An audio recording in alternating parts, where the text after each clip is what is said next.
Bonjour. Déjà 2, 3, 4 vidéos qui sont sur mon site qui ont apparemment intéressé un certain nombre de patients puisque certains nous ont fait part par des commentaires de leur appréciation et parfois quelques questions. Donc n'hésitez pas, si vous avez des observations à faire, des commentaires, n'hésitez pas à le faire et de nous répondre sans aucun problème. Nous dire également éventuellement s'il y a des points que vous voudriez voir développés pour mieux comprendre ce qu'est un acouphène, quelles sont les solutions qui sont proposées. Dans cette nouvelle vidéo, je voudrais vous parler un petit peu de l'interrelation qui peut exister entre l'oreille et le reste de l'organisme. La plupart du temps, les patients considèrent que l'acouphène se trouvant dans l'oreille, les seuls traitements possibles concernent les traitements de l'oreille.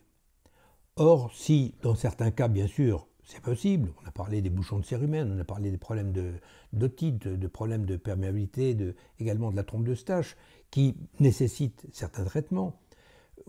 Je n'oublie pas tous les problèmes pathologiques qui sont rares, mais donc qu'il faut citer, qu'il faut bien sûr éliminer d'office par les consultations médicales. Il y a d'autres intervenants dans l'acouphène. J'ai expliqué déjà à plusieurs reprises que notre conception est que l'acouphène dépend d'un phénomène vibratoire à l'intérieur de l'oreille interne. Il y a une membrane qui se met à vibrer et que cette vibration anormale va provoquer la création d'un son. Mais qui dit phénomène vibratoire dit amplification possible par toutes les tensions, quelles qu'elles soient. C'est pour ça qu'il faut rechercher, dans une anamnèse très large, tous les dysfonctionnements qui peuvent exister dans l'organisme du patient pour les recenser, essayer de les comprendre et puis trouver des solutions adaptées par des traitements appropriés qui ne sont pas forcément des traitements médicaux mais qui sont parfois aussi des traitements comportementaux pour essayer d'éliminer ces causes qui viennent amplifier le phénomène qui est dans l'oreille. Je dis bien amplifier. Il nous est arrivé à plusieurs reprises d'avoir des patients qui avaient des problèmes d'audition d'une part, et donc on le traite avec un appareillage auditif, avec des réglages particuliers, et on arrive à abaisser l'intensité du son, créer une diminution de la gêne, et ensuite envisager une habituation, problème que j'évoquerai dans une autre vidéo, parce que c'est aussi très important de le comprendre, et de donner de l'espoir pour une amélioration ultérieure. Mais toutes les tensions peuvent avoir des effets sur l'acouphène. Il nous est arrivé de diminuer et de supprimer complètement les acouphènes en traitant un problème de déséquilibre des axes visuels. Si la personne a un déséquilibre des axes visuels, qui est souvent un déséquilibre de la posture de la personne, le cerveau ne veut pas accepter d'avoir deux images qui arrivent, une dans chaque œil. Donc il va donner des ordres pour contracter un muscle, pour faire redresser cet axe visuel, supprimer la tension et donc apporter un meilleur confort. Donc par des lunettes adaptées, on arrive, si vous voulez, parfois à diminuer l'acouphène. Je l'explique dans mon livre, il y a deux cas extrêmes où certaines personnes avaient des acouphènes qui ont disparu simplement en mettant un verre prismatique devant la lunette de la personne. Et ensuite avec une adaptation appropriée bien entendu. Ces déséquilibres posturaux peuvent entraîner aussi à leur tour d'autres problèmes, d'autres conséquences. C'est-à-dire que la personne va avoir ce qu'elle appelle parfois un vertige, mais qui n'est pas un vertige, mais qui est un déséquilibre. C'est-à-dire que si elle tourne la tête rapidement, les axes visuels reprennent leur indépendance, et quand elle arrive sur le point de fixation nouveau, eh bien, ça ne va plus. Il ne faut pas appeler ça un vertige, parce que vous trompez en même temps votre médecin, qui va rechercher, si vous voulez, une cause relative au vertige, situé au niveau des oreilles, et bien entendu, ils ne trouveront rien, puisque ça se situe au niveau des yeux. Donc c'est très important de tenir compte de ces éléments-là. Les autres conséquences aussi de ces déséquilibres visuels, c'est que, à force de solliciter un muscle pour redresser cet axe visuel, eh bien ça fait une crampe. Si je prends un poids de 5 kg que je le tiens à bout de bras, au bout d'un certain temps, je vais avoir des crampes dans le bras. Tout le monde le comprend, ça. Eh bien, si vous faites travailler un muscle inconsciemment, parce que c'est le cerveau qui le décide. Si ce muscle travaille pendant plusieurs heures, si vous voulez toute la journée, au bout d'un certain temps, il va avoir des crampes. Ça se traduit par quoi? Par barre frontale, mal derrière la tête, les aires visuelles 43 se trouvent à ce niveau-là, gêne à la lumière, larmoiement, difficulté pour enfiler une aiguille, difficulté pour conduire la nuit. Tous ces problèmes sont importants. Et ce ne sont pas des migraines, ce sont des céphalées. Il ne faut pas se tromper également dans la terminologie parce que l'origine n'est pas la même.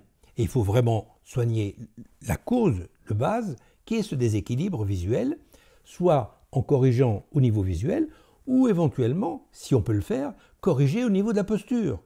Parce que très souvent, quand on a ce déséquilibre visuel, on ne se précipite pas à mettre un prisme. On va rechercher avec d'autres thérapeutes s'il y a un problème d'une jambe plus courte que l'autre, un problème au niveau de la hanche, un problème du fémur, au niveau des vertèbres de la colonne, de toute la colonne vertébrale, que ça peut être lombaire, ça peut être dorsal, ça peut être cervical. Tout ça va intervenir au niveau de l'efficacité mécanique. C'est comme sur une voiture. Si vous avez votre voiture qui se met à vibrer, c'est peut-être parce qu'il y a un problème de parallélisme. Qu'est-ce que vous faites? Vous allez voir le garagiste. Il va vérifier ce parallélisme, il va vous remettre les amplitudes de déplacement à gauche et à droite, etc. pour que ce soit équilibré. Vérifiez bien sûr aussi les pressions des pneus et votre voiture va marcher normalement. Eh bien, le système visuel est un système qui s'appelle oculomoteur. C'est-à-dire que ça concerne les yeux, mais il y a également des muscles. Il y a 6 muscles pour chaque œil pour rétablir cet équilibre. Donc, il faut tenir compte de ces problèmes-là. Donc, vous voyez qu'en partant d'une appréciation qui parfois a été fausse par le patient, il disait vertige alors que c'est déséquilibre, il disait migraine alors que c'est céphalée, on va aller essayer de creuser pour voir si dans d'autres domaines, qui sont les problèmes de pied, les problèmes de genoux, les problèmes de hanche, les problèmes de dos, s'il n'y a pas une explication à ce déséquilibre visuel et traiter la cause et non pas la conséquence. On ne traitera la conséquence que lorsque les autres problèmes auront été étudiés, traités, et quand il y aura un résiduel de déséquilibre. Voilà ce qu'il faut envisager comme technique. Donc vous voyez qu'il y a des relations entre l'oreille, entre l'œil, entre l'oreille et le pied, donc, et toute la posture. Tout est lié et il faut tenir compte de tous ces problèmes.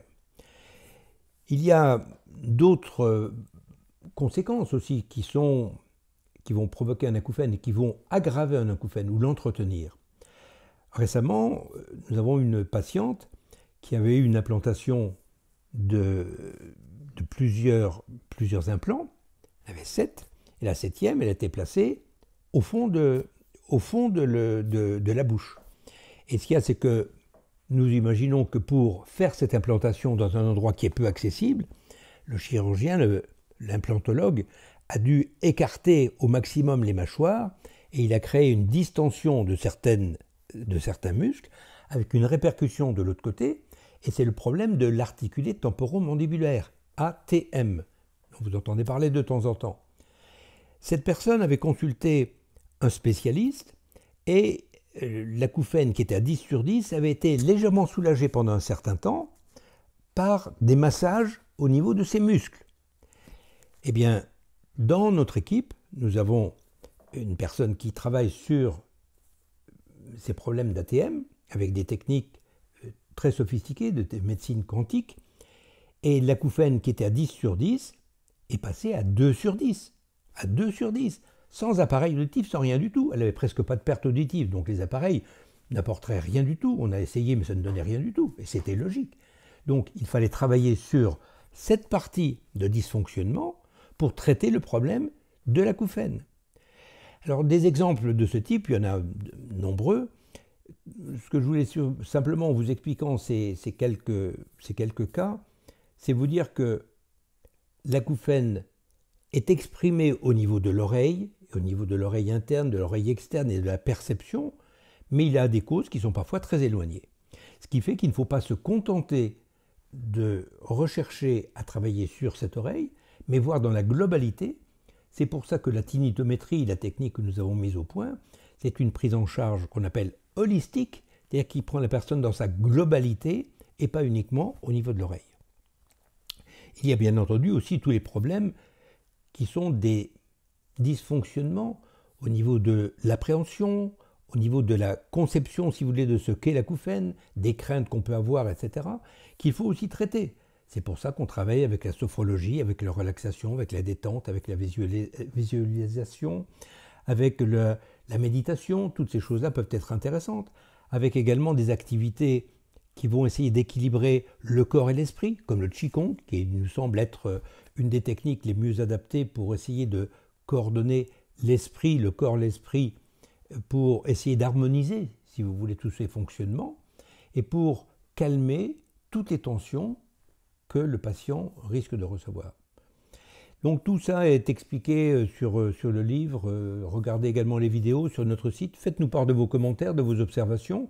Si d'autres sujets vous intéressent, dites-nous, faites-nous part de votre interrogation et on essaiera d'y apporter des explications qui sont simples, qui ne sont pas scientifiques, qui sont simples et logiques. Simplement, nous avons toujours fonctionné de cette façon-là.